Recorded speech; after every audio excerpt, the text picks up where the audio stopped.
Hello friends, how are you?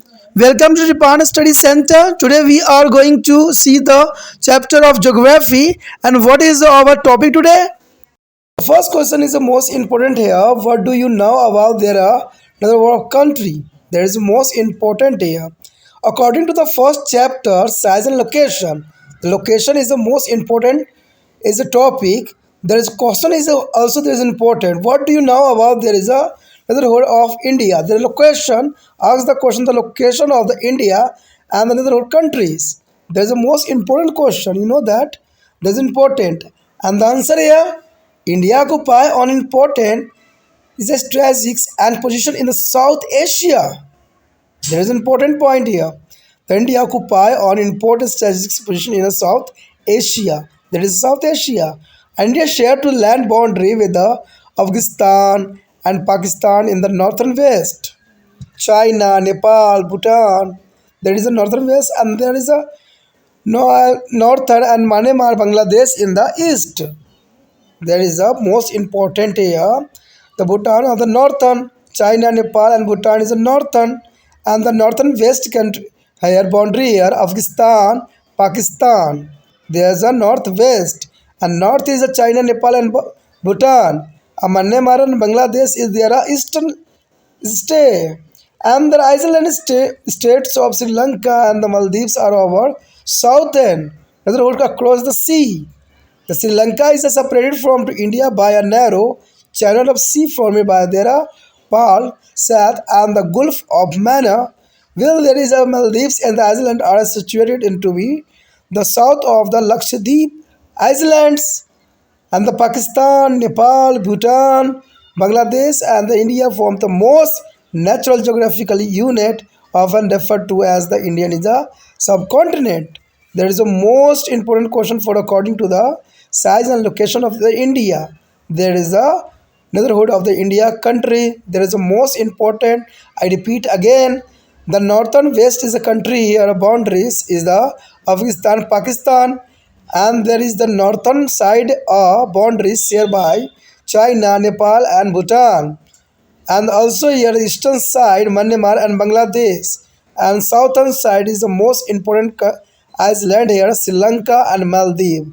There is a most important question here. यदि हम पहला question की बात करें तो काफ़ी महत्वपूर्ण रहेगा पहले चैप्टर ज्योग्राफी यानी भूगोल के अंतर्गत काफ़ी महत्वपूर्ण क्वेश्चन है। देख सकते हो कि जो है आप भारत के पड़ोसी देश के बारे में आप क्या जानते हो यानी पड़ोसी देश कौन है और पड़ोसी देश होते कौन है। देखिए बहुत काफ़ी महत्वपूर्ण क्वेश्चन है। पहला क्वेश्चन ज्योग्राफी का यही बनेगा कि भाई कि अगर हम साइज लोकेशन की अगर बात कर रहे हैं चैप्टर तो सबसे पहली बात तो ये आएगा कि भारत के कौन कौन से जो है देश जो है बाउंड्री को शेयर कर रहे हैं तो ये पड़ोसी देश कहलाएंगे। ठीक है, जो उनके बाउंड्री जो है शेयर कर रहे हैं यानी भारत के साथ अटैच है। तो ये काफ़ी महत्वपूर्ण क्वेश्चन यहाँ रखता है कि भारत के पड़ोसी देशों के बारे में आप क्या जानते हो और कौन कौन पड़ोसी देश है। सबसे पहली बात तो आपको जानना ये जरूरी है कि भाई पड़ोसी देश है कौन और पड़ोसी देश कहते क्या किसे है। पड़ोसी तो आपको पता ही है, जो आपके घर के साथ रहता है कोई भी व्यक्ति वो पड़ोसी कहलाता है। तो इसका मतलब जो भारत के साथ जो देश होंगे वो पड़ोसी देश कहलाएंगे। तो ये साफ हो जाता है। ठीक है, तो यही बात यहाँ क्वेश्चन भी समझाने की कोशिश कर रहा है। देखिए बार बार मैं क्वेश्चन समझाने की कोशिश इसलिए कर रहा हूँ कि आप आंसर तो याद कर लोगे लेकिन क्वेश्चन ही आपको समझ नहीं रहेगी। क्वेश्चन कैसे भी एग्जामिनर घुमा के पूछ सकता है। तो आपका जो है मोटिव सिर्फ इतना होना चाहिए कि इस क्वेश्चन पूछा क्या है और उसमें हम आंसर दे क्या सकते हैं। तो ये काफ़ी महत्वपूर्ण बात यहाँ पर दर्शाता है। अगर इसी क्वेश्चन की हम बात कर लें तो कहते हैं भारत दक्षिण एशिया में एक जो है महत्वपूर्ण राजनीतिक स्थिति रखता है क्योंकि भारत जो है कई देशों के साथ जो है अपनी बाउंड्री साझा करता है। तो ये समझ सकते हो कि भारत के लिए खुशी की बात है और गम की भी बात है। आप सोचिए कि खुशी की बात क्या और गम की बात क्या है। कहते हैं जितने पड़ोसी देश रहेंगे उतने ही लोग काफ़ी अच्छा महसूस करेंगे। ये तो आप भी जानते हो। तो भारत में बहुत से देशों के साथ जो है इनका बाउंड्री शेयर हो रही है जो कि अच्छी बात है। चलिए बहुत से देश हमारे साथ जुड़े हुए हैं, लेकिन दुखी की बात ये भी होता है कि कुछ देश जो होते हैं हमारे देश को बहुत परेशान कर रहे होते हैं। जैसे आपने देखा होगा कि चाइना ने जो है कई बार हमें जो है परेशान किया है। तो ये बहुत काफ़ी दुखदायक स्थिति भी पैदा करता है और कई बार तो सैनिक की झड़प भी हुई। तो कहते हैं पड़ोसी देश अच्छे भी होते हैं तो बुरे भी होते हैं। अब पाकिस्तान को ले लीजिए, ये भी हमारे पड़ोसी देश के अंतर्गत ही आते हैं, लेकिन ये जो है बाउंड्री साझा करने के साथ साथ वो हमारे देश पे ही कब्जा करने की फिराक में लगे रहते हैं। तो कहते हैं पड़ोसी होना अच्छा है, लेकिन ऐसा पड़ोसी नहीं कि जो हमारे घर पे ही कब्जा करने के जो मकसद रखता हो और अपनी पूरा करने की कोशिश कर रहा हो। तो ये बहुत ही विडंबना वाली बात रहती है। भारत दक्षिण एशिया में एक महत्वपूर्ण डायनेस्टी रखता है इसी कारण से, क्योंकि भारत जो है हर एक राज्य से देश से मिला हुआ है। हर एक राज्य जो है एशिया के देशों से मिलने होने के कारण जो है एशिया में इसका बहुत ही महत्वपूर्ण स्थान है। भारत अपनी भूमि सीमाओं के उत्तर पश्चिम में अफगानिस्तान देखिए और पाकिस्तान के साथ साझा करता है, यानी उत्तर में देखिए उत्तर पश्चिम में तो पाकिस्तान और अफगानिस्तान के साथ जो है अपनी सीमाओं को जो है साझा करता है, यानी बाउंड्री जो है शेयर करता है। उत्तर में चीन, नेपाल और भूटान तथा पूर्व में जो है म्यांमार और बांग्लादेश, ये पड़ोसी देश है। जो उत्तर में चीन और नेपाल है और भूटान और जो है म्यांमार और बांग्लादेश, ये सारे के सारे भी जो है पड़ोसी देश के रूप में है। जो पूर्व क्षेत्र में पूर्व में म्यांमार और बांग्लादेश है। श्रीलंका और मालदीव के द्वीप जो है राज्य समुद्री के जो है पार हमारे दक्षिण पड़ोसी देश है। यानी देखा जाए तो दक्षिण क्षेत्र में जो है श्रीलंका और मालदीव है, जो काफ़ी महत्वपूर्ण अपना योगदान देते हैं भारत के पड़ोसी देश होने के नाते। कहते हैं पाक जो है जल मरुस्थल और मैनर की खाड़ी द्वारा गठित समुद्र के एक सक्रिय चैनल द्वारा श्रीलंका को भारत के अलग कर देता है, जो कि काफ़ी महत्वपूर्ण है। मैंने आपको बताया भी था कि पड़ोसी देश बहुत काफ़ी अच्छे भी होते हैं, बुरे भी होते हैं। आपको इस बात का ये भी बात जान के मिल जाएगी कि भारत ने सभी देशों के साथ मित्रतापूर्ण संबंध ही रखने की कोशिश किया है, चाहे वो दुख के समय हो, चाहे गम के समय हो, चाहे खुशी के समय हो। जब कहते हैं नेपाल में जब भूकंप आई तो भारत ने बहुत सहयोग दिया था, क्योंकि भारत काफ़ी नज़दीक भी था। तो भारत से सभी देशों को बहुत फ़ायदा होगा, क्योंकि यहाँ से जो है उनको काफ़ी जो है महत्वपूर्ण जो है रिलैक्सेशन मिल सकती है। लेकिन दूसरे देश नहीं समझते, दूसरे देश दूसरे के बहकावे में आके जो है भारत के साथ जो है दो हाथ करने की कोशिश करते रहते हैं और हमेशा मौके ही खाते हैं। तो कहते हैं पड़ोसी देश जो है, और भी हम बात करें, जबकि जो है मालदीपीय द्वीप लक्षद्वीप द्वीप समूह के दक्षिण में स्थित है। जो मालदीव द्वीप और लक्षद्वीप देखिए काफ़ी महत्वपूर्ण है, जो भारत के साथ जो है बाउंड्री शेयर करते हैं। देखा जाए तो पाकिस्तान, नेपाल, भूटान, बांग्लादेश और भारत सबसे प्राकृतिक भौगोलिक इकाई, जिन्हें अक्सर भारतीय उपमहाद्वीप कहा जाता है। यानी भारत के लिए सबसे महत्वपूर्ण उपमहाद्वीपों में से देखा जाए तो पाकिस्तान, नेपाल, भूटान और बांग्लादेश और भारत सबसे अधिक प्राकृतिक भौगोलिक इकाई के साथ जुड़ा हुआ है। कहते हैं ये देश जो है काफ़ी महत्वपूर्ण है और ये अक्सर जो है अपनी उपमहाद्वीपों को जो है शेयर करते हैं, भौगोलिक इकाई के रूप में देखे जाते हैं। तो आप क्वेश्चन समझ गए होंगे कि भारत के पड़ोसी देश के बारे में क्या जानते हैं। मैंने आपको पूरा विस्तार से बताया कि पड़ोसी देश अच्छे भी हैं, बुरे भी हैं, तो किस लिए क्या है, और पश्चिम, उत्तर, दक्षिण में कौन कौन से जो पड़ोसी देश है। तो ये काफ़ी जो है एग्जाम भी उसे महत्वपूर्ण क्वेश्चन रखता है। आगे का क्वेश्चन भी और भी काफ़ी महत्वपूर्ण है। The second question is the most important here. Why is the difference between day and the night duration not felt at the Kanyakumari but not so in the Kashmir? You know that there is an important question here. The Kanyakumari but is not so on the Kashmir. There is a difference between two, north and south. The north Kashmir, south is the Kanyakumari. Their difference is very big. Their condition is arrived day and the night duration not be felt at the Kanyakumari but not so on the Kashmir. The answer here, since the axis of the rotation of the earth is a title at a 33.5 degrees to their perpendicular, the circle of evolution of the earth of various form of summer to be wintered. At the equator, it does not because any time different between day and the night throughout the year, but north and south of it was the duration vary. The Kanyakumari is close to the equator. This is the most important point here. The Kanyakumari is close to the equator. Well, Kashmir is far away. Kashmir is far away. And so this difference is felt to Kashmir to winter and summer, but not a Kanyakumari. You understand? Answer. There is a most important point here. A Kanyakumari is close to the equator. Well, the Kashmir is far away. Is an important point. So this is different is felt to Kashmir in a winter or summer, but not at a Kanyakumari. The Kanyakumari is a southern area and the Kashmir is a northern area. There is a area is different is the most important here. And यहाँ पर जो हमारा दूसरा question आया है काफ़ी महत्वपूर्ण है कि कन्याकुमारी में दिन और रात की अवधि में अंतर क्यों नहीं महसूस किया जाता है, लेकिन कश्मीर में ऐसा नहीं है। क्वेश्चन समझना बहुत ज़रूरी है आपके लिए। देखिए, कन्याकुमारी में दिन और रात की अवधि में अंतर क्यों नहीं महसूस किया जाता कि दिन कैसा है, रात कितना बड़ा है, तो ये अंतर क्यों नहीं महसूस होता है, लेकिन कश्मीर में ऐसा नहीं है। कश्मीर में हमें दिन रात जो है महसूस होती है, कितना लंबा पीरियड में चल रही है। कई बजे तो कन्फ्यूज़न में क्या करें, क्वेश्चन में उलझ जाएंगे। क्वेश्चन को समझना बहुत ज़रूरी है। अगर हम क्वेश्चन को न समझें तो हमारे लिए जो है गलत हो जाती है। देखिए, ये क्वेश्चन बहुत साफ क्वेश्चन किया गया है कि कन्याकुमारी में दिन और रात की अवधि में अंतर क्यों नहीं महसूस करते हो कि दिन कितना है और रात कितना बड़ा चल रहा है। तो कन्याकुमारी में ऐसा नहीं महसूस होता है हमसे, ठीक है, क्योंकि ये दक्षिण क्षेत्र में फैला हुआ होता है। लेकिन कश्मीर में ऐसा नहीं है। कश्मीर में हम अंतर महसूस साफ कर सकते हैं। तो ये काफ़ी महत्वपूर्ण क्वेश्चन यहाँ पर है। देखिए, इसका कारण यह है क्योंकि पृथ्वी के घूर्णन की धुरी देखा जाए तो 23.5 डिग्री पर लंबवत झुकी हुई है, यानी 23.5 डिग्री पर जो है लंबवत झुकी हुई है। इसलिए पृथ्वी का रोशनी का जो है चक्र गर्मियों से सर्दी तक बदलता रहता है। यानी इसी कारण से पृथ्वी का रोशनी का जो चक्र होता है गर्मियों से सर्दियों तक बदलता ही रहता है। और कहते हैं विषुववृत्त रेखाओं पर यह जो है वर्ष भर दिन और रात के बीच कोई जो है समांतर नहीं करता है, लेकिन इसके उत्तर और दक्षिण में अवधि में अलग अलग होती है।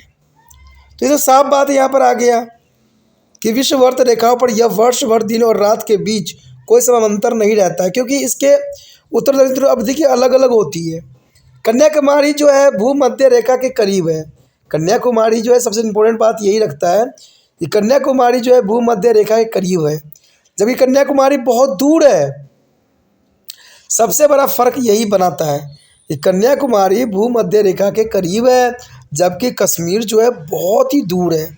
तो ये अंतर कश्मीर में जो है सर्दी या गर्मी महसूस किया जाता है, लेकिन कन्याकुमारी में नहीं।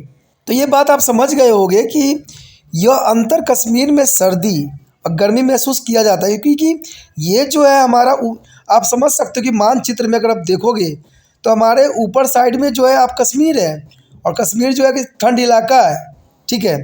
तो यही बात यह दर्शाता है कश्मीर में सर्दी या गर्मी महसूस किया जा सकता है, लेकिन कन्याकुमारी में ऐसा नहीं है, क्योंकि कन्याकुमारी आपको पता है कि नीचे साइड है, ठीक है। अगर मानचित्र को आप अध्ययन करो तो ऊपर साइड कश्मीर है और नीचे जो है कन्याकुमारी है, और कन्याकुमारी जहाँ स्थित है वो भूमध्य रेखा के करीब है, और कश्मीर जो है भूमध्य रेखा से बहुत काफ़ी दूरी पे है। इसी वजह से ऐसा होता है। तो आप समझ गए होंगे कन्याकुमारी में दिन और रात की अवधि में अंतर क्यों नहीं होता है, जबकि कश्मीर में ऐसा होता है। तो ये क्वेश्चन जो है बिल्कुल आपको क्लैरिटी आ चुकी होगी, इसमें कोई डाउट नहीं होना चाहिए। और दूसरी पॉइंट इसमें नोट करने वाला था कि पृथ्वी घूर्णन की धुरी जो होती है 23.5 लंबवत झुकी होने के कारण, ठीक है। दूसरा कन्याकुमारी जो भूमध्य रेखा के करीब है, ठीक है। तो ये सारे कारण अगर आप एग्ज़ाम में लिख देते हो तो एग्जामिनर फुल में से फुल मार्क्स दे देता है, क्योंकि यही क्वेश्चन जो है पॉइंटों में भी दे सकते हो और डायरेक्ट भी लिख सकते हो। तो काफ़ी महत्वपूर्ण है। Third question is the most important है, what is the location of India in the world. There is the most important question, the location of India in the world. World means world, there is the location of India in the world. Understand the question is the most important here. And answer here, India is a very favorable location in the relation of Eurasia. You know that India is a very favorable location in the relation to the Eurasia, Africa and the Australia.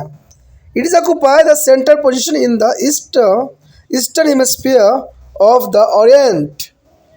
It forms a south center peninsula of Asia. It lies at the head of the Indian Ocean.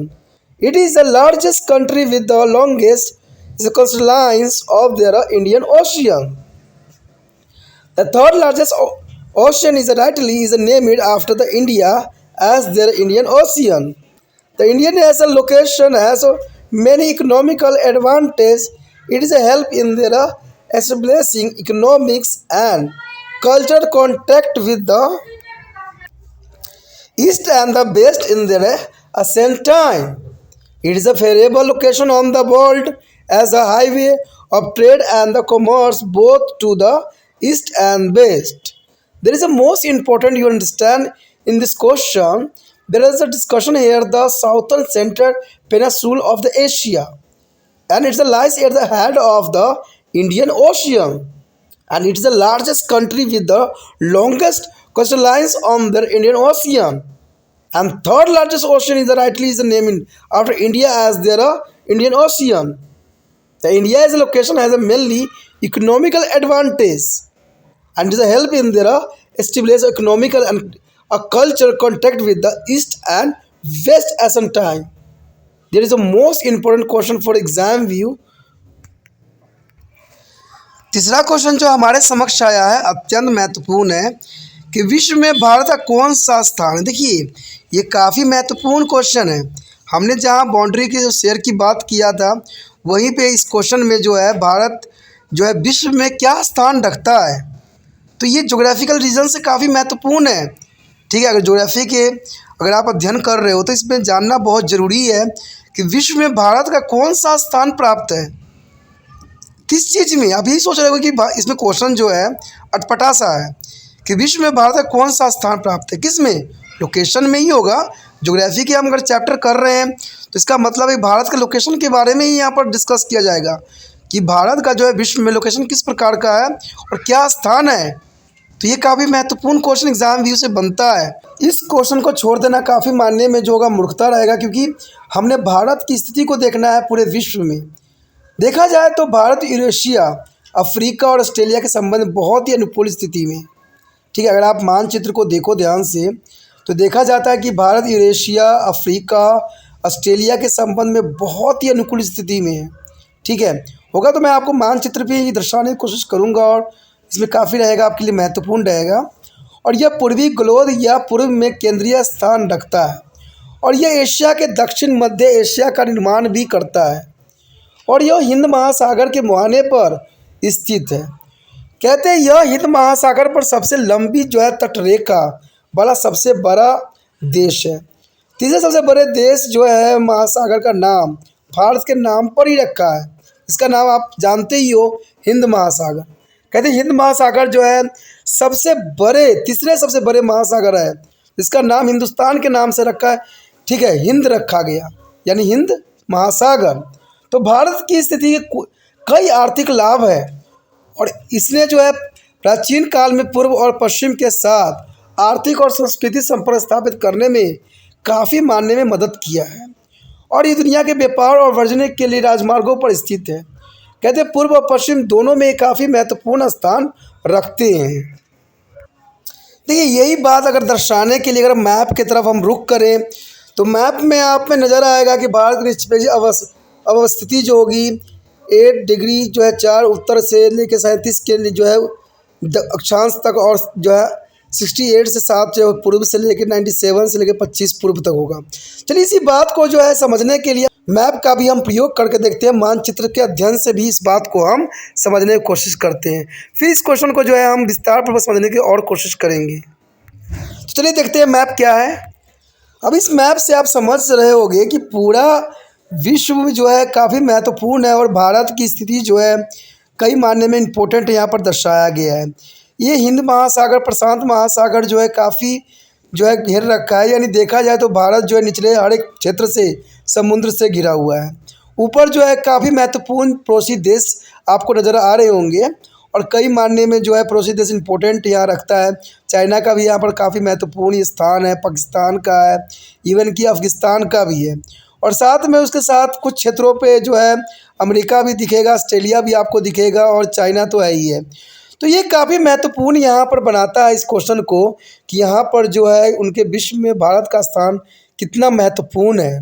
देखा जाए तो भारत पूरे देश राष्ट्र के लिए एक महत्वपूर्ण जो है अपना स्थान रखता है, क्योंकि हर एक राज्य जो है जो भारत के साथ जो है काफ़ी महत्वपूर्ण संबंध स्थापित करता है।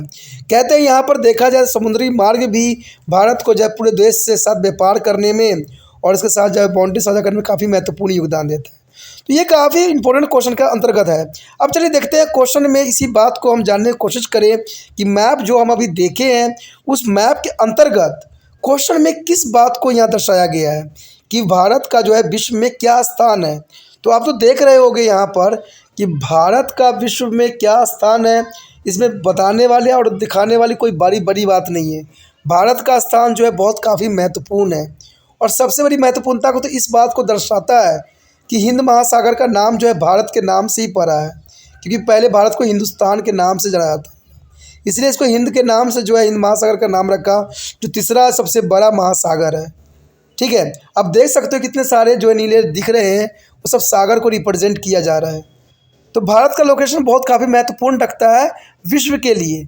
चलिए देखते हैं क्वेश्चन के अंतर्गत क्या और बात बताए, आगे समझने की कोशिश करते हैं। तो ये क्वेश्चन को जैसे कि हम मैप में देखने की कोशिश किया, आप देखिए यही बात यहाँ लिखा हुआ है कि भारत यूरेशिया, अफ्रीका और ऑस्ट्रेलिया के संबंध में बहुत ही अनुकूल स्थिति में है, क्योंकि भारत जो है अफ्रीका, यूरेशिया, ऑस्ट्रेलिया की काफ़ी नज़दीक है और देखा जाए तो काफ़ी इसका जो है गहरा संबंध स्थापित किया हुआ है और ये पूर्व गोलार्ध या पूर्व में केंद्रीय स्थान रखता है और ये एशिया, दक्षिण मध्य प्रदेश का निर्माण भी करता है। देखिए दक्षिण मध्य प्रदेश का निर्माण करना बहुत बड़ी बात है और ये हिंद महासागर के मुहाने पर स्थित है। यानी हिंद महासागर आपने देखा भी होगा मैप में, हिंद महासागर के मुहाने पर जो है भारत की स्थिति है और ये हिंद महासागर पर सबसे लंबी तटरेखा वाला सबसे बड़ा देश भी है। अब देखिए तटरेखा, तटरेखा आप समझते हो क्या होता है, यानी समुद्र के जो किनारे तटरेखा, तो वो भारत सबसे अधिक है तटरेखा वाले में। देखा जाए तो मैंने आपको दिखाया ना कि भारत का निचला पार्ट देखोगे तो सब तटरेखा ही है। ठीक है, यानी भारत पे अटैक करने की संभावना बहुत कम होगा और होगा तो समुद्री यात्रा, समुद्र के साइड से ही होगा।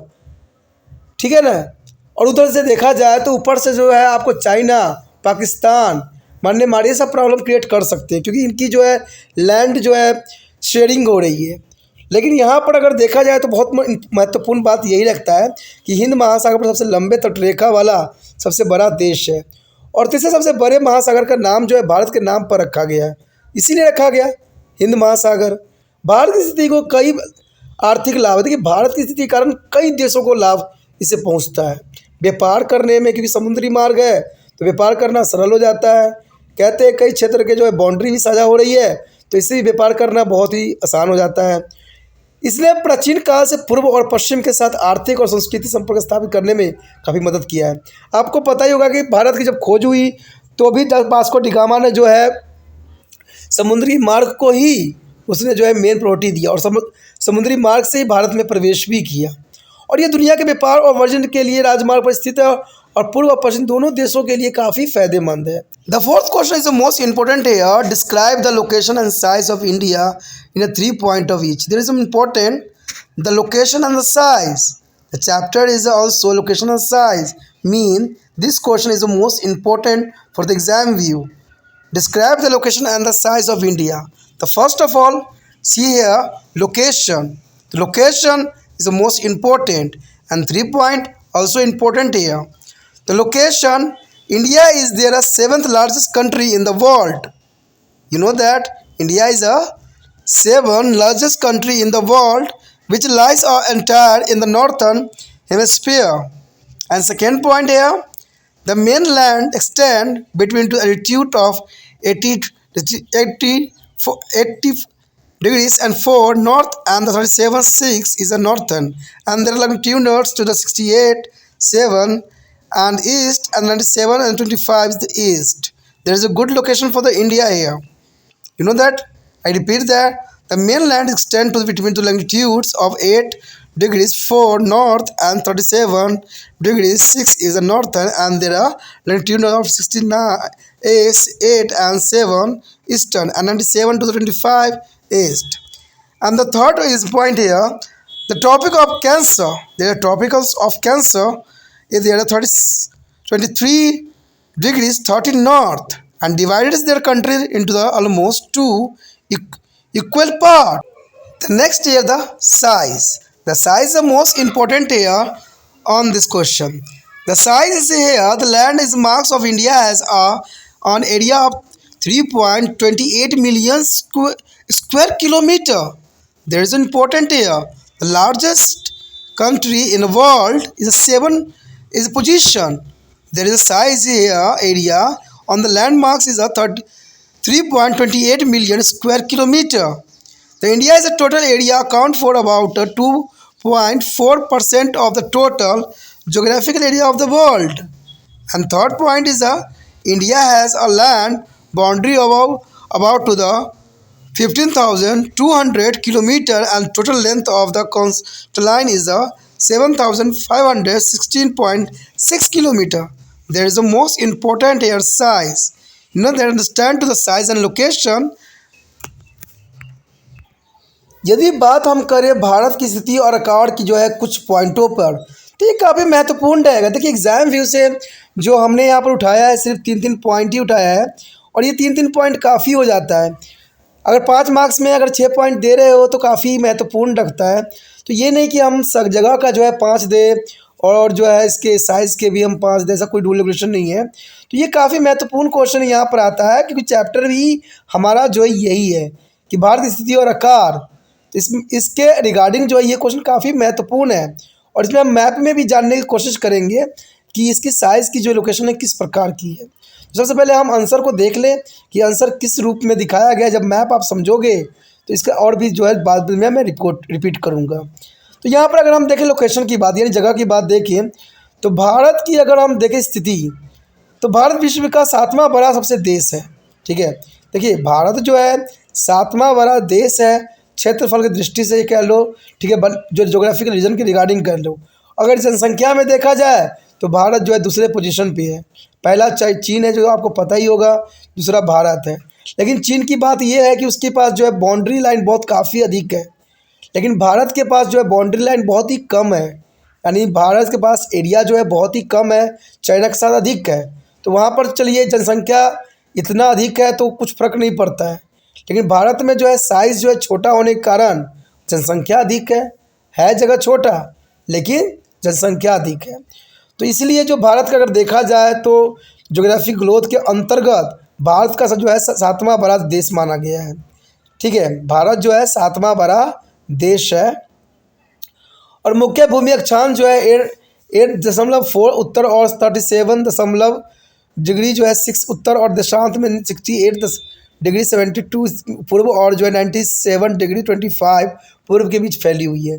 तो ये जो अक्षांश की बातें बताई जा रही है, देशांत अक्षांश की बात बताई जा रही है, क्योंकि जब मैप आप देखते हो ना तो इसमें यही बात वहाँ पर होता है। जैसे मैप के पिक्चर करेंगे तो उसमें मैं बताऊँगा कि कौन से जो है अक्षांश है और देशांतर क्या होती है। अगर बात यहाँ करें कर्क रेखा की तो कर्क रेखा देखा जाए तो 23 डिग्री 30 देश में उत्तर में है और देश के लगभग 2 बराबर भागों में बांटती है। यानी कर्क रेखा जो है भारत को 2 भागों में बांटती है। अब सोचिएगा कि कर्क रेखा क्या है, तो मैप में आपने अक्सर देखा होगा कि मध्य प्रदेश और गुजरात के साइड जो है एक रेखा डॉट खींची जाती है तो वो कर्क रेखा होती है। ठीक है, यानी भारत को उसी जगह से देखोगे तो भारत का ऊपरी पार्ट हो गया और निचली पार्ट 2 भागों में इसको विभाजित करती है। तो समझ गए होगे कर्क रेखा क्या है। चलिए देखते हैं आप साइज़ क्या है इसका। यदि आकार की बात करें यानी साइज़ की बात करें तो काफ़ी महत्वपूर्ण रहेगा। साइज़ में देखा जाए तो भारत के जो है भूभाग का क्षेत्रफल कहते हैं 3.28 मिलियन वर्ग किलोमीटर है, यानी 3.28 बिलियन वर्ग किलोमीटर है।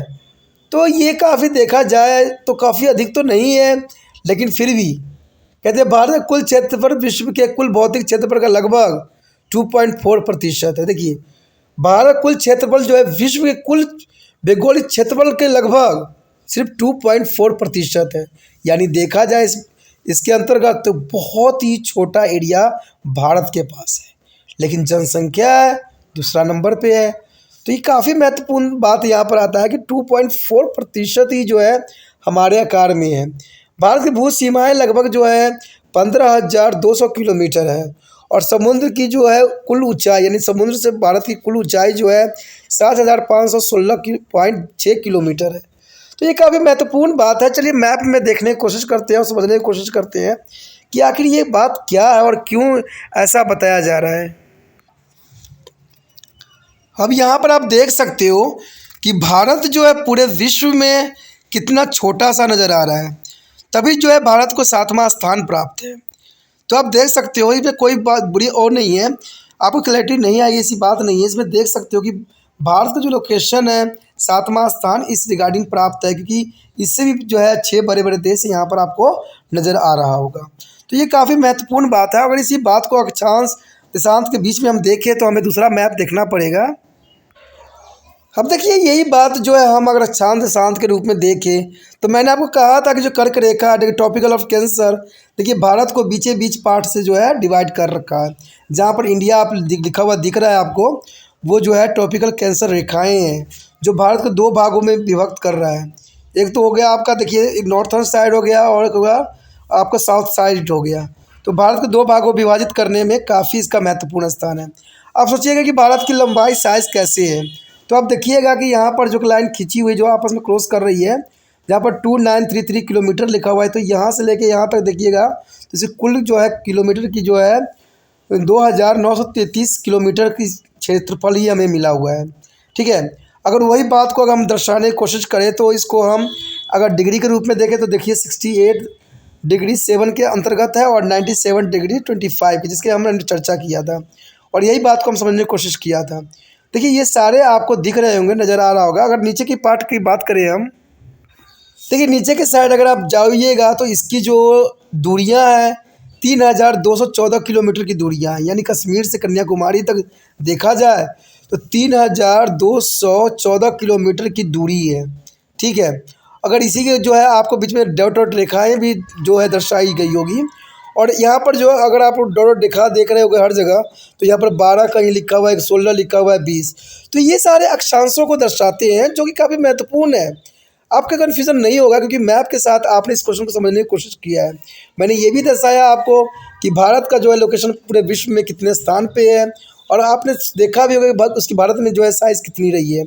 और यहाँ पर आपने देख लिया होगा कि कन्याकुमारी से जो भारत की कितनी जो है कश्मीर तक जो है जम्मू तक कितनी इसकी दूरियां हैं। तो ये काफ़ी महत्वपूर्ण यहाँ पर जो है मानचित्र के अंतर्गत आप क्वेश्चन को समझ रहे हो। चलिए देखते हैं इसका क्वेश्चन एक बार और भी आंसर देख लेते हैं अच्छे से। तो मैप देखने के बाद आपको ये समझ में आ गया होगा कि आखिर भारत का विश्व का 7वां सबसे बड़ा देश है, जो कि हमने मैप में भी देखा। आपने मुख्य जो अक्षांश जो है 84 और जो 37 उत्तर है और 68 जो है पूर्व और 97 25 जो है पूर्व से बीच फैली हुई है। तो मैंने ये दर्शाया भी, और कर्क रेखा जो मैंने आपको बताया डॉटेड लाइन है जिस जो है 23 डिग्री 30 पे जो है उत्तर देश के लगभग 2 भागों में ये डिवाइड कर रहा है। तो ये तो लोकेशन काफ़ी डिफरेंस थी। अब थोड़ा साइज़ के बारे में भी एक बार देख ले। इसी बात को दर्शाने के लिए हमने आकार को भी देखा जिसमें हमने देखा कि 3.28 मिलियन वर्ग किलोमीटर जो है भारत का भूभाग क्षेत्रफल है, यानी 3.24 मिली वर्ग किलोमीटर में जो है भारत का क्षेत्रफल है। भारत कुल क्षेत्रफल विश्व के कुल भौगोलिक क्षेत्रफल का लगभग जो है 2.4% है, और भारत की जो है भूमि सीमा लगभग 15,200 किलोमीटर है, यानी 15,200 किलोमीटर है। और भारत की जो है समुद्र तल की ऊंचाई जो अगर देखा जाए तो 7,516.6 किलोमीटर मापा गया। तो ये काफ़ी महत्वपूर्ण क्वेश्चन था। मैंने हर संभव कोशिश किया, दो मैप का उपयोग करके समझाने की कोशिश किया। तो ये काफ़ी महत्वपूर्ण क्वेश्चन एग्जाम व्यू से रहता है। आपको 3 पॉइंट ही दिया गया है जिसको याद करना आपके लिए बहुत ही काफ़ी आसान हो जाएगा। Fifth question is the most important here, why is the India is called a subcontinent? No that there is important question, why is the India is called to the subcontinent? Name the country which form a part of India subcontinent. That is the most important question here. First of all, you understand subcontinent. What is a subcontinent here? A subcontinent is a big geographical unit that have a different geographically features than the rest of the continent. The India subcontinent exhibits such a feature in the continent of Asia. You know that? What is a subcontinent? The subcontinent is a big geographical unit. The big geographical unit that have a different geographical feature than the rest of the continent. The India subcontinent exhibit such a feature in the continent of Asia. There is understand. There is a call of subcontinent is the most important and name the country which is form a part of India subcontinent. According to here, a subcontinent area, there is the most important first point. It's a cover 2.4% of the earth and total land area. It has a long land, is a fountain that is about 15,200 kilometer and nearly is a 7,500 kilometer long coastline. There is an important here. You know that it's a cover 2.4% of the earth and total area land and is a long and the land frontier about 50,000 kilometer to and there nearly and 7,500 is a longer coastline. There is an important here and it's a natural fountain like a Himalaya. Himalaya is a natural fountainers in the north and Deccan Peninsula is provided the unique identity on the globes. Deccan Peninsula is the most important here. And third here it is the longitudinal and latitudinal extent it is 30 degrees. The Himalayas separate it is from the rest of Asia. Or it is enjoy unique climate, natural vegetation and culture. There is important it is enjoy to the unique climate, natural vegetation and culture. The Indian is a subcontinent comprised of the India is a Pakistan, Bangladesh, Nepal and Bhutan. There is the most important country subcontinent area is comprised for Pakistan, Bangladesh, Nepal and Bhutan. There is important here. देखिए पांचवा question को अगर हम देखें ध्यान से समझने की कोशिश करें तो इसमें साफ हो जाता है कि भारत के उपमहाद्वीप क्यों कहा जाता है और उन देशों के नाम बताइए जो भारतीय उपमहाद्वीपों का हिस्सा है। आखिर महाद्वीप होते क्या है? अगर आप इस बात को समझ लीजिएगा तो क्वेश्चन आपको क्लैरिटी आ जाएगी और ये काफ़ी महत्वपूर्ण क्वेश्चन है कि भारत को उपमहाद्वीप क्यों कहा जाता है। ये बहुत बड़ा क्वेश्चन उठता है लेकिन समझोगे तो समझ में आएगा कि एक उपमहाद्वीप एक बड़ी भूगोलिक इकाई होती है। देखिए एक उपमहाद्वीप का अर्थ होता है कि एक बहुत बड़ी भूगोलिक इकाई होती है जिसकी भौगोलिक विशेषता बाकी महाद्वीपों से भिन्न होती है। देखिए ये भारत भी एक महाद्वीप है लेकिन इसकी भौगोलिक स्थिति जो है अलग है और कहते हैं भौगोलिक विशेषता भी काफ़ी महाद्वीपों से इसकी भिन्न देखने को मिलता है। भारतीय उपमहाद्वीप जो है एशिया महाद्वीप में ऐसी विशेषता प्रदर्शित करता है, यानी भारतीय जो है उपमहाद्वीप एक ऐसी विशेषता प्रदर्शित करता है इसलिए कहा जा सकता है कि भारत को उपमहाद्वीप इसलिए कहना, यानी ये भारत में जो है इसकी विशेषताएं अलग है, हर एक देश से अलग है और ये अपने आप को हर जगह जो है अलग रिप्रेजेंट कर रहा है।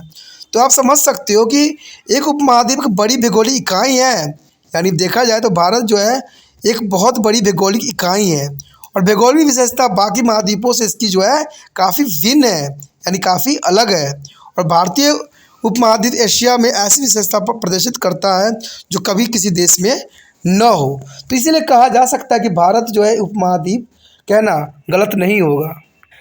उसके बाद अगर हम पहली पॉइंट की बात करें यहाँ पर तो ये है कि यह पृथ्वी के कुल भूमि क्षेत्र का 2.4% है, यानी पृथ्वी में जितने भी क्षेत्रफल है, जितने भी एरिया है उसका मात्र सिर्फ 2.4% है। जो मैप में भी मैंने आपको दर्शाने की कोशिश किया कि भारत की जितनी ही उसको एरिया मिला हुआ है वो दर्शाता है। एरिया कितना मिला हुआ है?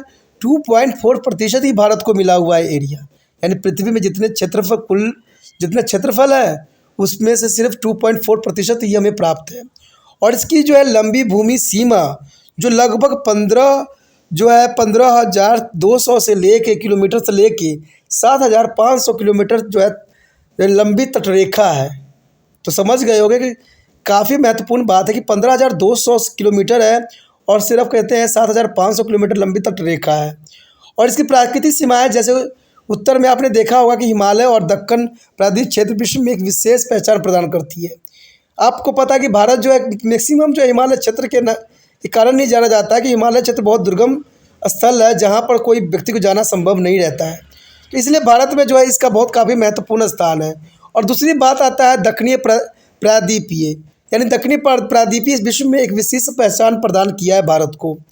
ठीक है, अगर अगली हम तीसरी पॉइंट की बात करें तो ये साफ हो जाता है तो इसका देशांतर और अक्षांतीय विस्तार 30 डिग्री पे है, यानी देशांतर और अक्षांतर, जैसे हमने मैप में भी देखा था, अक्षांतर और देशांतर जो है 30 डिग्री के विस्तार तक ही है।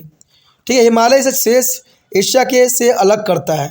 अगर ये अक्षांशीय और देशांतर 30 एंगल है, आप कंफ्यूज हो गए तो मैं इसको मैप में भी दिखाने की कोशिश करूँगा ज़रूर। कहते हैं ये अद्वितीय जलवायु प्राकृतिक वनस्पति, यहाँ पर अद्वितीय है यानी देखा जाए तो यहाँ अद्भुत है, जलवायु और प्राकृतिक वनस्पति। ठीक है, और संस्कृति का आनंद लेता है, यानी यहाँ पर आप समझ सकते हो कि जलवायु, प्राकृतिक वनस्पति, संस्कृति का जो है बहुत काफ़ी घुला मिला मिश्रण देखने को मिलता है, जो कि काफ़ी महत्वपूर्ण है। अगर भारतीय उपमहाद्वीप में अगर देखा जाए तो भारतीय उपमहाद्वीप में भारत, पाकिस्तान, बांग्लादेश, नेपाल और भूटान शामिल है। ठीक है, कि भारतीय उपमहाद्वीप में कौन कौन देश शामिल है, तो भारत शामिल है, पाकिस्तान शामिल है, बांग्लादेश शामिल है, नेपाल शामिल है और भूटान शामिल है। ठीक है, तो चलिए देखते हैं देशांतर अक्षांशीय विस्तार के लिए 30 डिग्री का जो एंगल बताई गई है वो कहाँ दर्शाता है। तो चलिए मैप पे हम चलते हैं, मैप में क्या दर्शाया गया है। यहाँ पर मैप आप देख सकते हो, यहाँ पर जो नीचे आप दिख रहा होगा 8 नॉर्थ 12 16। ठीक है, दूसरे साइड भी 8 एंड 12 16 दिख रहा होगा, और नीचे आप देखिए कि 84 88 82 ईस्ट दिखाया जा रहा है। तो ये सारे के सारे जो होते हैं एंगल्स होते हैं अक्षांश और देशांतर के बीच में जो है डिवाइड करते हैं, जिसको मैं आप समझाने की कोशिश कर रहा था। आगे देखिए ऊपर भी देख सकते हो कि इसी तरह से जो है प्रदर्शित है। देखिए ऊपरी सीमा में भी आपको दिख रहा होगा 72 76 80 44 36 32। ठीक है, 28। तो यही जो है हमें 30 डिग्री के एंगल डिग्री पर जो है रिप्रेजेंट करता है, पूरा भारत को जो है दर्शाता है। तो ये काफ़ी महत्वपूर्ण बात यहाँ पर था, बहुत ज़रूरी बात था, जिसको मैंने संभवतः कोशिश किया है समझाने का। ठीक है, next 6 question is the most important here. The sun rise 2 hours earlier in the Arunachal Pradesh as a compare to the Gujarat in the west, but watches is a show there is the same time. How does this is happen? There is a most important question here. The sun rises 2 hours earlier in Arunachal Pradesh as compared to the Gujarat in the west, but watch is a show there same time. The watch show the same time. How does this happen? There is a most important question for the exam view, and the higher answer from a Gujarat to Andhra Pradesh there is a time is a log of the 2 hours, and there is a time along there is standard meridians of India is 82 degrees 30 is east. The passing through the Mirzapur, Uttar Pradesh is taken as the standard time for the whole country. This is the most important point here. There are standard meridians of India is at 2 degrees 30 as the east pass there through the Mirzapur, Uttar Pradesh is taken as the standard time for the whole country. So to have a uniform time in the country, a standard meridian is taken, and thus the timing is Arunachal Pradesh and Gujarat are the same. You understand why there is a change here? The watching time show the same time because the taking of time of Mirzapur, Uttar Pradesh is taken to standard time for the whole country. This reason for this question. हमारा अगला question जो 6वां है अत्यंत महत्वपूर्ण है। इसमें जो आपको पता है कि एग्जाम व्यू से ये क्वेश्चन होना स्वाभाविक बात है। क्योंकि हम जैसे साइज और लोकेशन की जो चैप्टर कर रहे हैं उसके अंतर्गत जो है ये क्वेश्चन पूछा जाना स्वाभाविक ही रहती है। इसलिए इस क्वेश्चन को जो है आपको अच्छे से समझना है और इसको लिख के जो है याद करना है। देखिए इसमें याद करने की भी बहुत ज़रूरत नहीं है, आपको सिर्फ आपने एक पॉइंट याद रखना है इस क्वेश्चन के अंतर्गत, वही इसका मेन आंसर है। ठीक है, कहते हैं क्वेश्चन जितना मर्जी आप समझ लो, जो मर्जी करो, लेकिन जब तक क्वेश्चन आप नहीं समझोगे तब तक जो है आपको आंसर ही समझ में नहीं आएगा। तो कभी भी कोई भी वीडियो देखते हो आप तो उसको बड़ी ही समझदारी से सोचने समझने की कोशिश करो और ऐसे गुरु को चुनो जो आपके लिए सही मार्गदर्शन कर रहा हो। ठीक है, चाहे जहाँ से भी मर्जी हो, आपको सही नॉलेज होना एक अच्छे जो है विद्यार्थी का सबसे अच्छा लक्षण होना चाहिए। तो यहाँ क्वेश्चन समझना बहुत ज़रूरी है। बच्चों को आंसर तो पता लग जाता है बट उनको क्वेश्चन नहीं पता रहता है। अब देखिए क्वेश्चन इसमें क्या पूछा गया है कि पश्चिम में गुजरात की तुलना में अरुणाचल प्रदेश में सूर्य 2 घंटे पहले ही उग जाता है। अब देखिए गुजरात की तुलना में, यानी गुजरात की तुलना में अरुणाचल प्रदेश में सूर्य जो है 2 घंटा पहले उग जाता है, जो एक जनरल सी बात है। क्योंकि अरुणाचल प्रदेश आपको पता है किधर साइड है, जिधर साइड होगा उधर जो है सूरज की पहले ही उगती होगी। जैसे आपको पता है कि पूर्व के साइड सूरज उगती है, तो वहाँ के उधर पूर्व के साइड जितने भी व्यक्ति होंगे, जितने भी देश होगा, वहाँ पर जो है सूर्योदय पहले होगा। लेकिन गुजरात में जो है थोड़ा लेट ही होगा, क्योंकि गुजरात काफ़ी अंतिम छोर पे आता है। तो समझ सकते हो ना कि इसमें डिफरेंस तो होना स्वाभाविक बात है। लेकिन सबसे बड़ी इंटरेस्टिंग बात क्वेश्चन में ये बताया गया है, लेकिन घड़ी एक ही समय दिखाती है, ऐसा क्यों होता है? अब देखिए 2 घंटा का विलम्ब हो रहा है सूर्य उदय होने में, फिर भी घड़ी जो है सही समय दिखा रहा है, ऐसा क्यों? तो ये देखिए घड़ी वाली बात आ जाती है, ये तो इंसानों के द्वारा बनाया गया है। लेकिन जो सूर्य उदय होती है वो नेचुरल फिनोमेनन है, यानी नेचुरल चीज़ें तो नेचुरल ही हो रहेगी। तो यही बात यहाँ दर्शाने की कोशिश किया जा रहा है कि गुजरात से अरुणाचल प्रदेश तक 2 घंटे का समय अंतराल है। ठीक है, 2 घंटे का जो है इसमें समय अंतराल लगती है। इसलिए मिर्ज़ापुर उत्तर प्रदेश, यानी मिर्ज़ापुर उत्तर प्रदेश से गुजरात वाली भारत की मानक समय रेखा, जो कि 82°30' को पूरे देश के मानक समय माना जाता है। अब देखिए मनुष्य द्वारा बनाया गया एक समय रेखा है, जो मिर्ज़ापुर से लिया गया है, उत्तर प्रदेश में है। ठीक है, यानी यहीं से जो है सभी के घड़ी के सुई जो है नियंत्रित होती है, चाहे वो गुजरात में हो, चाहे कन्याकुमारी में हो, चाहे जहाँ भी मर्जी हो। यहाँ पर जो है मिर्ज़ापुर उत्तर प्रदेश से जो है पूरे घड़ी की जो सुई होती है वहीं से कंट्रोल होती है। और इसका जो रेखांतर है, रेखा है, वो 82.2 जो है 30 के पूर्व देशों को मानक माना जाता है। इस देश में एक सामान्य समय के लिए एक मानक जो है मध्यंतर लिया जाता है, और इस प्रकार अरुणाचल प्रदेश और गुजरात में समय सामान्य होता है। तो देखिए क्वेश्चन जितना मर्जी घुमाया गया हो, आंसर सिर्फ इतना ही सा था कि मिर्ज़ापुर उत्तर प्रदेश से जो है गुजरात वाली भारत की मानक समय रेखा ली गई है। ठीक है, यानी मिर्ज़ापुर से ही, उत्तर प्रदेश से ही जो है मानक समय रेखा ली गई है, जो कि 82.32° को पूरे देश को मानक समय मान लिया जाता है। तो पूरे देश में देखिए समय जो होगा एक ही होगा, चाहे सूर्य उदय 1 घंटा पहले हो या 1 घंटा बाद हो, क्योंकि इंसानों ने जो समय की जो कैलकुलेशन किया है, जो स्टैंडर्ड टाइम लिया है, वो एक ही लिया है, जो कि पूरे जगहों पे जो है सेम टाइम ही दिखाएगा, चाहे सूर्य उदय पहले हो या सूर्यास्त लास्ट में हो। इसका कोई मान्यता यहाँ पर नहीं रहती है, क्योंकि हमने जो स्टैंडर्ड टाइम लिया है वो मिर्ज़ापुर उत्तर प्रदेश से लिया गया है, जो कि 82°30' को मानक पूरे देश में है। तो ये क्वेश्चन आपने भली भांति समझ गए होंगे, और मुझे नहीं लगता कि एग्जाम में आप भूलने वाले हो। आपको सिर्फ इतना दिमाग में रखना है कि मिर्ज़ापुर उत्तर प्रदेश से गुजरात वाली भारत की मानक समय रेखा 82°30' को पूरे देश ने अपनाया है, और इसी से जो है समय काल मापी जाती है, चाहे सूर्य उदय लेट हो या पहले हो, इससे किसी का भी कोई लेना देना नहीं है। तो ये काफ़ी महत्वपूर्ण क्वेश्चन था एग्जाम व्यू से, जिसको आपको याद कर लेना चाहिए, और आंसर बहुत बड़ा नहीं है, सिर्फ एक लाइन का है, जिसको आपको माइंड में रखना है। This question is a 7 is the most important here. How has been to the mountain passes been is helpful in Indian science historical time? Explain. There is an important question for this chapter. How have us been to the mountain passes been too helpful in the India science historical time? Explain. There is the most important question and most important and interesting answer here. The India is bounded by the Jungfrau mountain in the northwest, north and northeast. The various passes across the mountain in the northern have provided a passenger passes to be a ascent traveler. There is important the spices as a muslins and other merchandise is were taken from India to different countries through these passes. Mountain pass have a contribute in the exchange of idea and accommodated science historical time. That is the most important here. Only to the one line is important here. The various pass across the mountain in their northern have provided passes to be ascent travel. The spices, muslins, and other merchandise is were taken from and India is different country through this passes. There is a most important question for the exam view.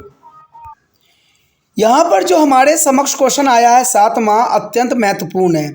कहते हैं अगर हम इस question को समझने की कोशिश करें तो कई मायने में इम्पोर्टेंट क्वेश्चन के अंतर्गत ही आता है, क्योंकि ये क्वेश्चन जो है अगर हम कर रहे हैं भूगोल के बारे में कर रहे हैं, तो इसका मतलब है कि ये क्वेश्चन अपने इम्पोर्टेंट के साथ जो है बहुत काफ़ी महत्व रखता है। अब देखिए क्वेश्चन क्या है, ये जानना आपके लिए बहुत ज़रूरी है कि क्वेश्चन में आखिर क्या गहराई है। कहते हैं ऐतिहासिक काल से भारत में जो है पर्वतीय दरारें किस प्रकार सहायक रही हैं। देखिए ऐतिहासिक काल से अगर बात करें पर्वतीय दरारों को, तो कहते हैं ये हमारे लिए भी बहुत फ़ायदेमंद थे और विदेश से आक्रमण करने वाले लोगों के लिए भी बहुत काफ़ी फ़ायदेमंद थे, क्योंकि ये दरारें ऐसी थी जहाँ से वो प्रवेश कर सकते थे। क्योंकि आपको पता है कि अगर अगर इस क्षेत्र की बात करें तो यहाँ पर बड़े बड़े जो है पर्वतमालाएँ हैं और वहाँ से किसी को आना संभव ही नहीं है। लेकिन ये लोग जो थे दरारों का इस्तेमाल करके भारत पे जो है अपना अस्तित्व स्थापित किया, और भारत के लिए भी कई मायने में दरार इम्पोर्टेंट थे। तो ये जानना हमारे लिए अतिरिक्त महत्वपूर्ण रहेगा और एग्ज़ाम व्यू से भी महत्वपूर्ण रहेगा, और एग्ज़ाम में ऐसे क्वेश्चन आना एक स्वाभाविक बात रहती है। इसलिए त्रिपाठी सेंटर ने जो है इसको और इस क्वेश्चन को जो है काफ़ी महत्वपूर्ण दिया है और 7 नंबर दिया है। देखिए इस क्वेश्चन में तो आप समझ गए होंगे कि ऐतिहासिक काल के भारत में पर्वतीय दरारें किस प्रकार सहायक सिद्ध हुआ है। तो इसमें यही बात दर्शाया गया है कि भारत जो है उत्तर पश्चिम, उत्तर और उत्तर पूर्व में युवा वलित पर्वत से घिरा हुआ है। उत्तर में पहाड़ों के पार विभिन्न दरारों ने पश्चिमी यात्रियों को मार्ग प्रदान किया है, और इन दरारों के माध्यम से मसाले, मलमल और अन्य जो है माल भारत से विभिन्न देशों में ले जाया जाता था। पर्वतीय दरारों ने ऐतिहासिक काल से विचार और वस्तुओं को जो है आदान प्रदान में योगदान दिया। देखिए क्योंकि आपने देखा होगा, अगर मानचित्र देखा है भारत का, तो आप देखोगे कि नीचे साइड जितने भी क्षेत्र है वो हिंद महासागर से घिरा हुआ है। तो यहाँ से जो हो सकता है तो व्यापार होगा भी तो शिप के द्वारा होगा, यानी बड़े बड़े जहाज़ों का इस्तेमाल किया जा सकता है, पानी वाले जहाज़ का। लेकिन अगर भूमि क्षेत्र देखें, तो भूमि क्षेत्र अगर आप देखोगे तो यहाँ से जो है आप जो है गुजरात से लेके जो है आप हिमालय के क्षेत्रों तक देख सकते हो, या इधर आप देखोगे तो नेपाल साइड से, इस सारे क्षेत्र जो है स्थलीय क्षेत्र हैं। तो इसमें सबसे इम्पोर्टेंट जो है हिमालय क्षेत्र है, क्योंकि आपको पता है जितने भी भारत में जो दूसरे देशों से भारत में एंट्री किया गया है वो सारे के सारे अफगानिस्तान के साइड से ही आए हैं, और ये मुस्लिम वर्ग के लोग ही थे। तो ये सारे जो थे इसी क्षेत्र का इस्तेमाल किया करते थे, और दरारें जो होती थी उनके लिए प्रवेश करने के लिए सबसे सुगम मार्ग था।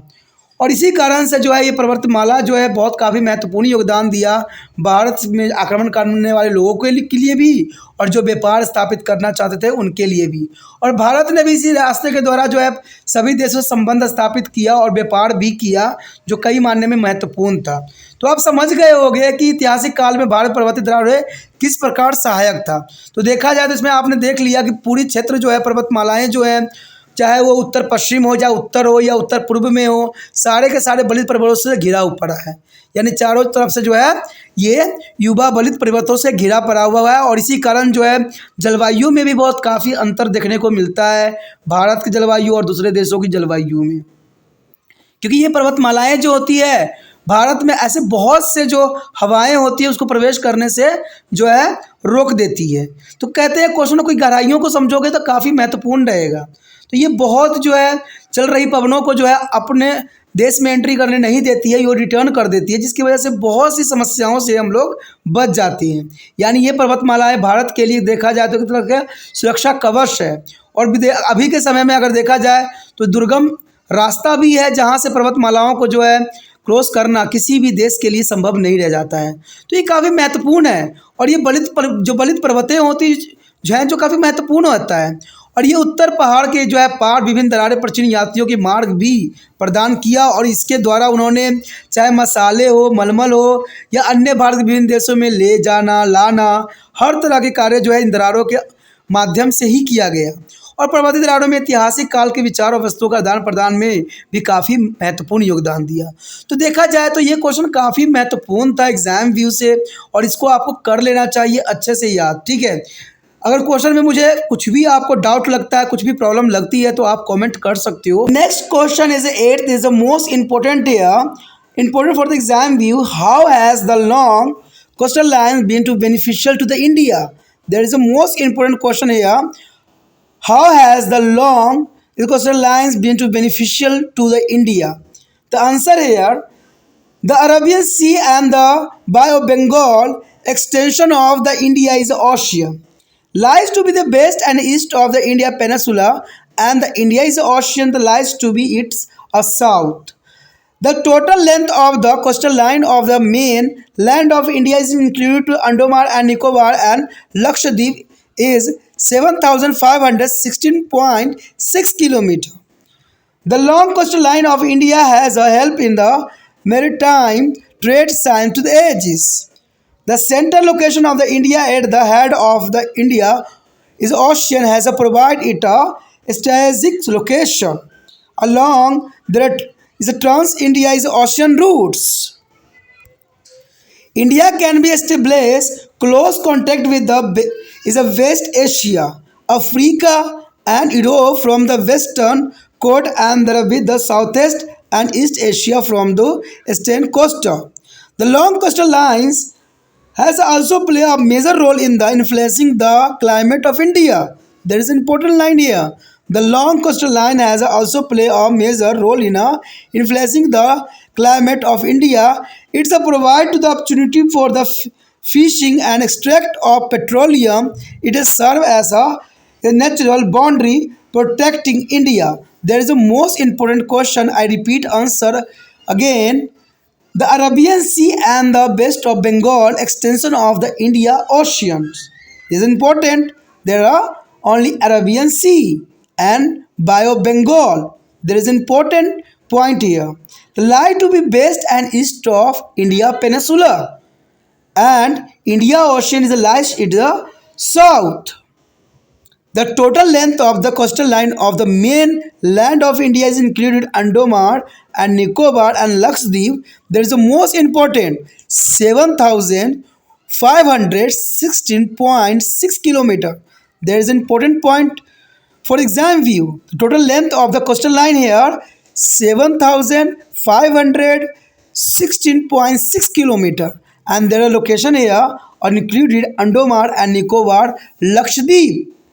The long coastal line of India has helped in a maritime trade signage, and the central location of India at the head of the Indian Ocean has provided it a strategic location. The strategic location is also important point here, and the trans-Indians is the ocean route. There is important the long trans as the Indian Ocean routes.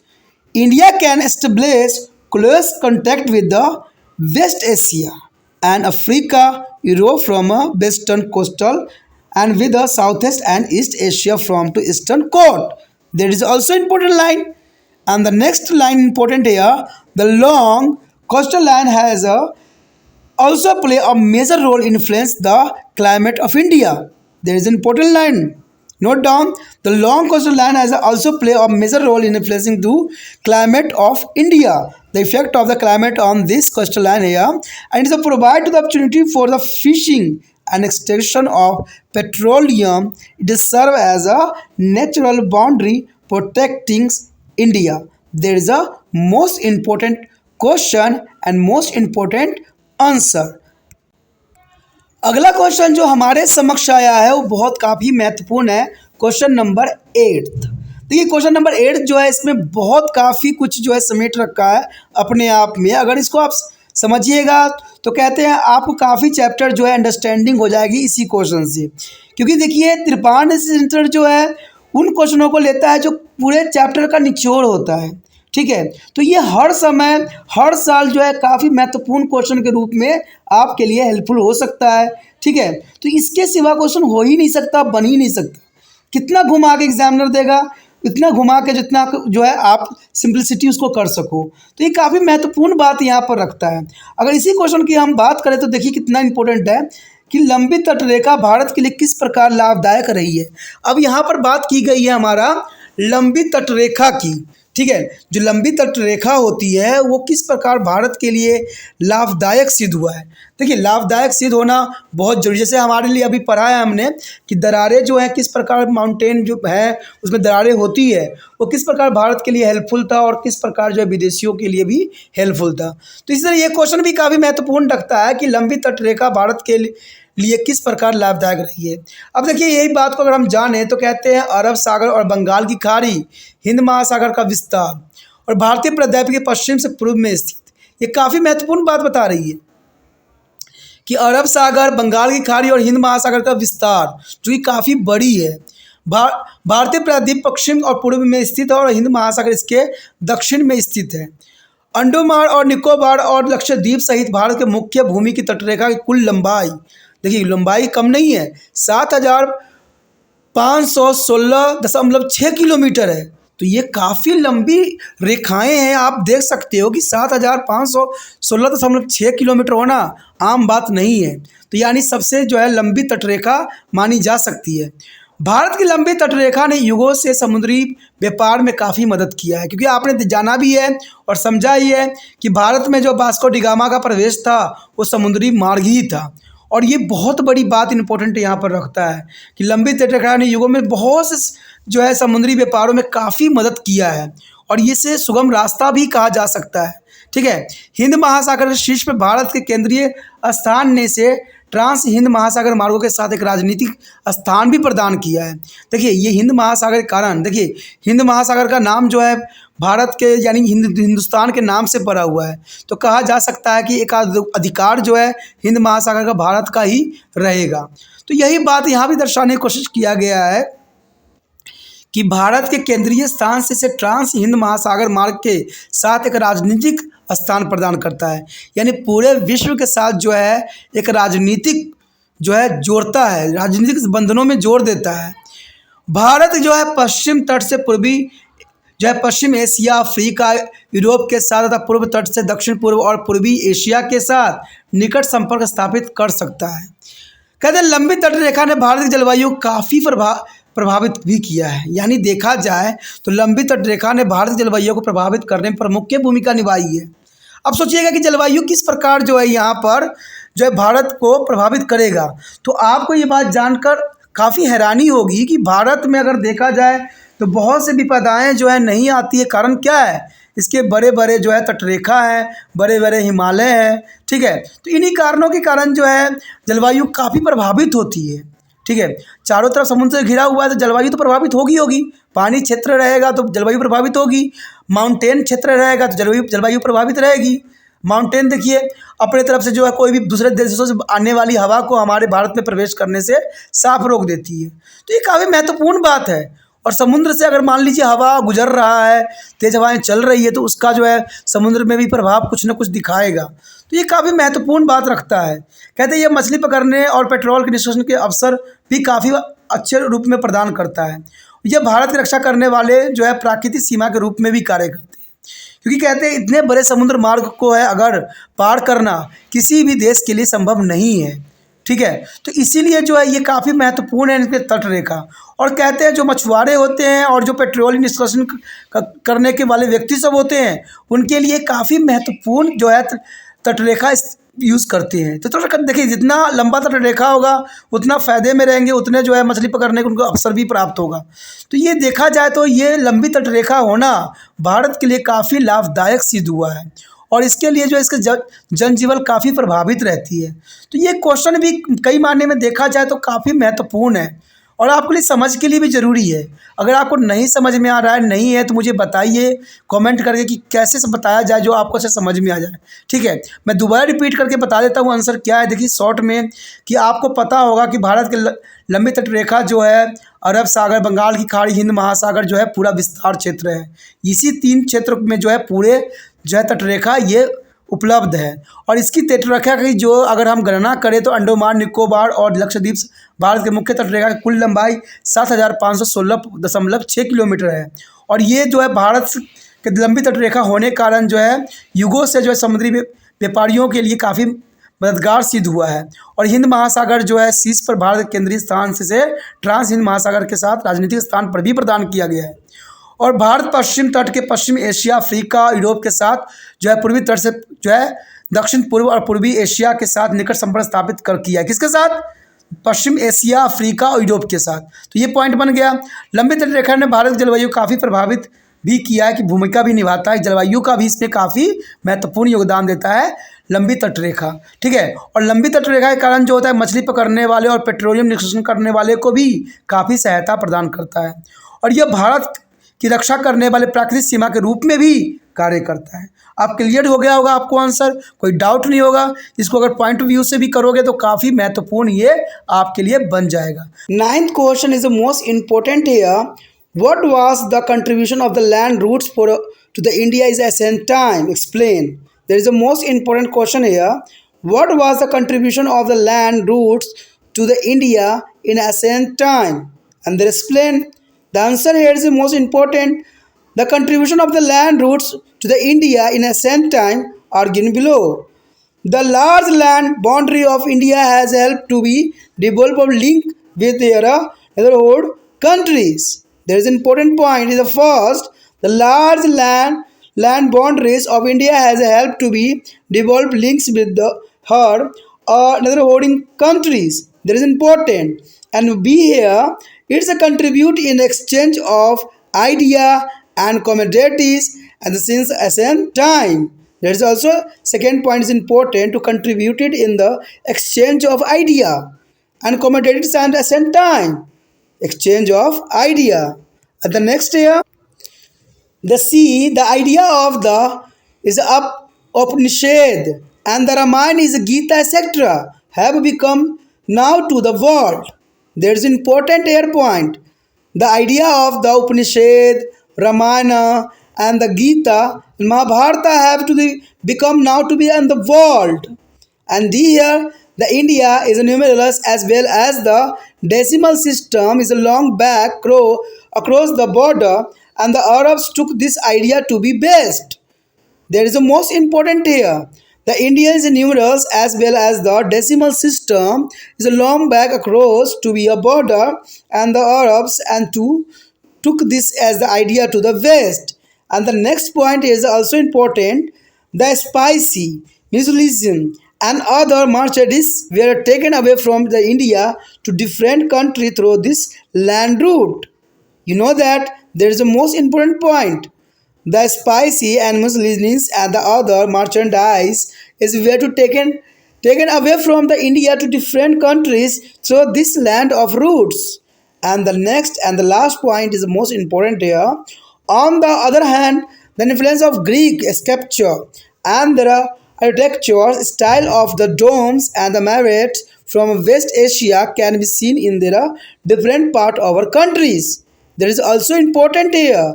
The religious here sculptures and the architectural style of the domes and the minarets, there are a religious type, and the domes and minarets, they are West Asia can be seen in a different part of our country. There is a most important question and intelligent answer here. नौवां question जो है काफ़ी महत्वपूर्ण है exam view से देखा जाए तो।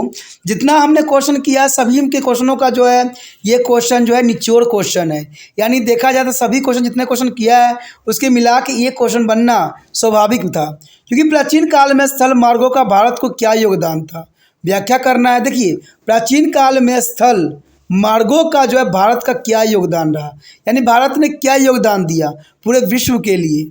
तो ये बहुत काफ़ी महत्वपूर्ण क्वेश्चन बन जाता है यहाँ पर देखा जाए तो इस चैप्टर के अंतर्गत, क्योंकि भारत ने बहुत कुछ जो है दूसरे देशों से सीखा है और दूसरे देशों से जाना है, लेकिन ये नहीं कि भारत ने सिर्फ लेना ही जाना है, भारत ने देना भी बहुत कुछ जाना है। तो ये बात इस क्वेश्चन जो है पढ़ने के बाद समझने के बाद आपको समझ में आ जाएगी कि भारत ने क्या लिया और क्या दिया है।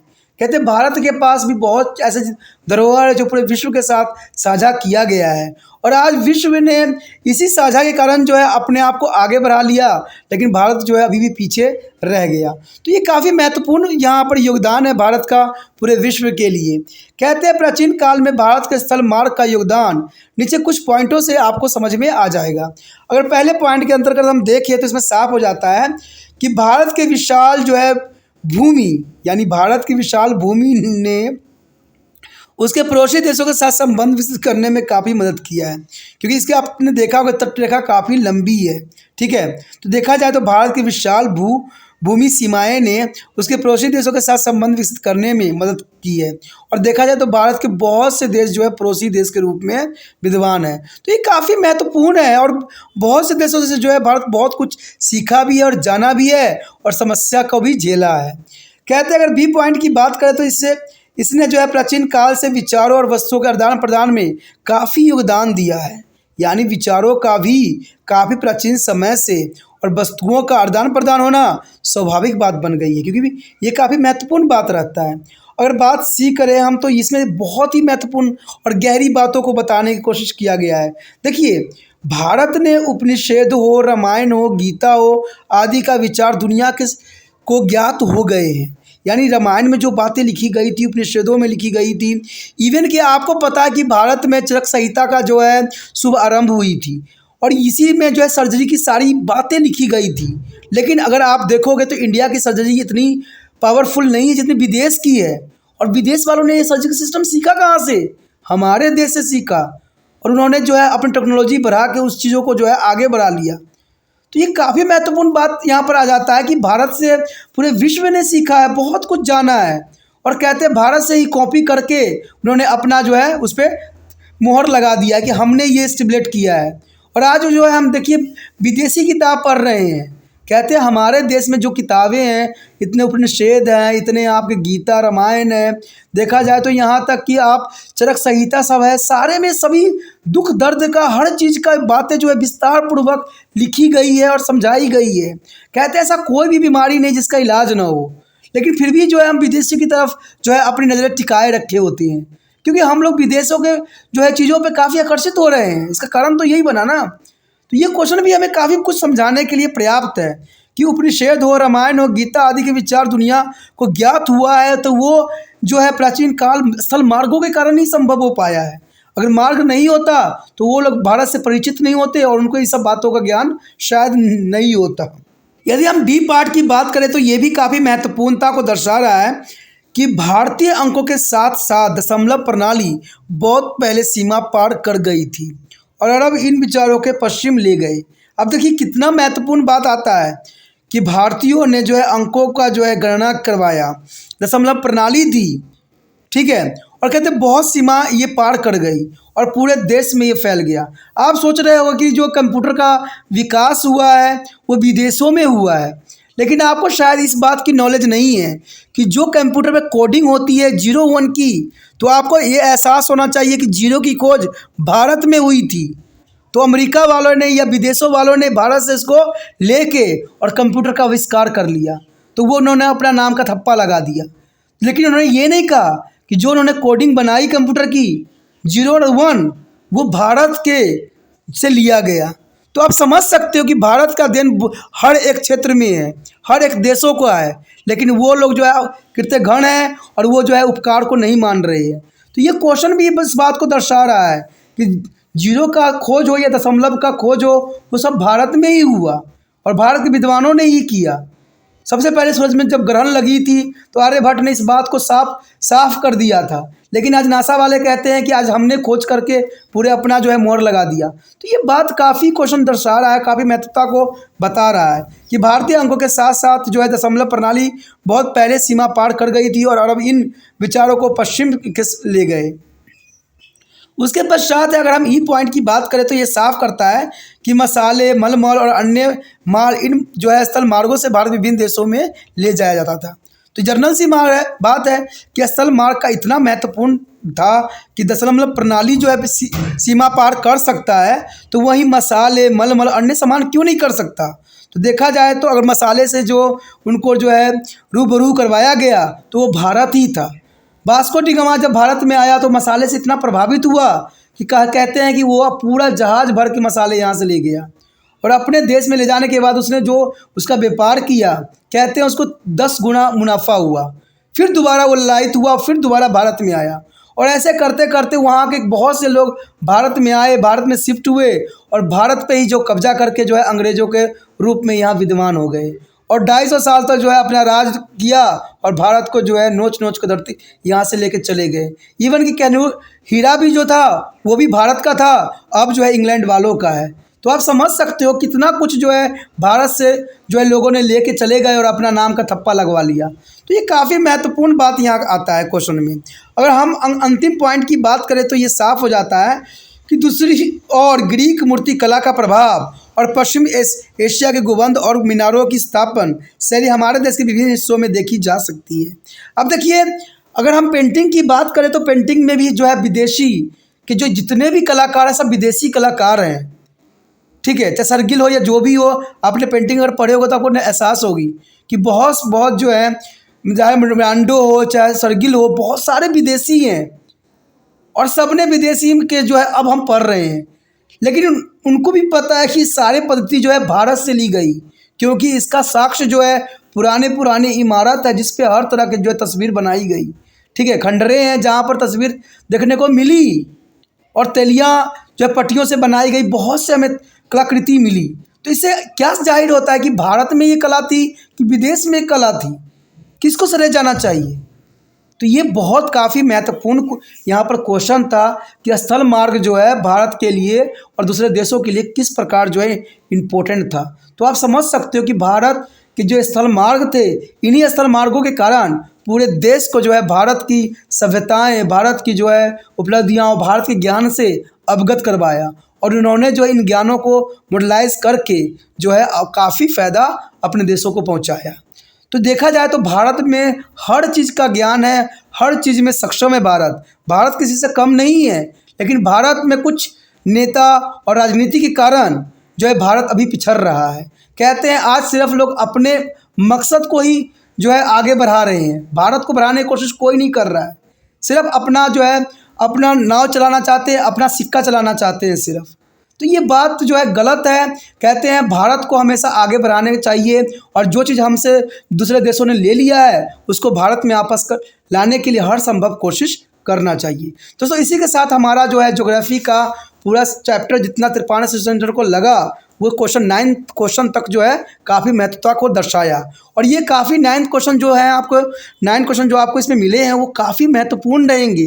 तो आपको हर एक क्वेश्चन को ध्यान से समझने की कोशिश करना है और मेरा विश्वास है कि इससे अधिक क्वेश्चन आपको एग्जाम में आ ही नहीं सकता और आएगा भी तो घुमा फिरा का आंसर इसका यही होगा, ठीक है। इसलिए इस क्वेश्चनों को जो है अच्छे से याद कर लीजिए, अच्छे से समझ लीजिए। जो बच्चे अभी एग्ज़ाम भी देंगे उनके लिए भी महत्वपूर्ण है और जो नए सेक्शन में जाएंगे उनके लिए भी महत्वपूर्ण रहेगा ये क्वेश्चन, क्योंकि अभी से वो लोग याद करना स्टार्ट कर देंगे तो एग्ज़ाम के टाइम तक तो इसके वो मास्टर बन जाएंगे इन क्वेश्चनों के। तो इसलिए दोस्तों इसको अच्छे से नोट कीजिए। कोई आपके भाई बहन 8th क्लास में है, वो 9th में आने वाले हैं, उनको भी ये क्वेश्चन दे दीजिए स्टार्टिंग से, जिससे कि वो अच्छे से अपनी एग्ज़ाम की तैयारी कर सके, ठीक है। अगर इसमें कुछ गलतियाँ हैं, कुछ मिस्टेक है तो आप मुझे कमेंट भी कर सकते हो। कहते हैं जब तक आप मुझे अच्छी रास्ता नहीं बताओगे, अच्छी बातें नहीं बताओगे, तब तक मैं आपके लिए अच्छे से अच्छा नहीं कर सकता हूँ। मैं एक बात सदैव जानता हूँ कि हर बच्चों में एक इम्पोर्टेंट ज्ञान छुपा हुआ होता है और मैं जानता हूँ कि मुझ में इसमें बहुत सी गलतियाँ हो सकती है। तो आप जो है उस बात के लिए कमेंट कर सकते हो, समझाने को बता सकते हो कि इसमें ये चीज़ होना बहुत ज़रूरी था, ठीक है। अगर ये सब बातें आपको अच्छा लगा तो लाइक शेयर सब्सक्राइब कीजिए और जितना हो सके इस वीडियो को दूसरे बच्चे तक पहुंचाने में आपने त्रिपाण एसएससी सेंटर का हेल्प करना है। और इसके लिए कुछ भी आपको नहीं करना है, आपने को जो है यूट्यूब से लिंक को कॉपी करना है और 24 घंटे के लिए व्हाट्सएप स्टेटस पे लगा देना है।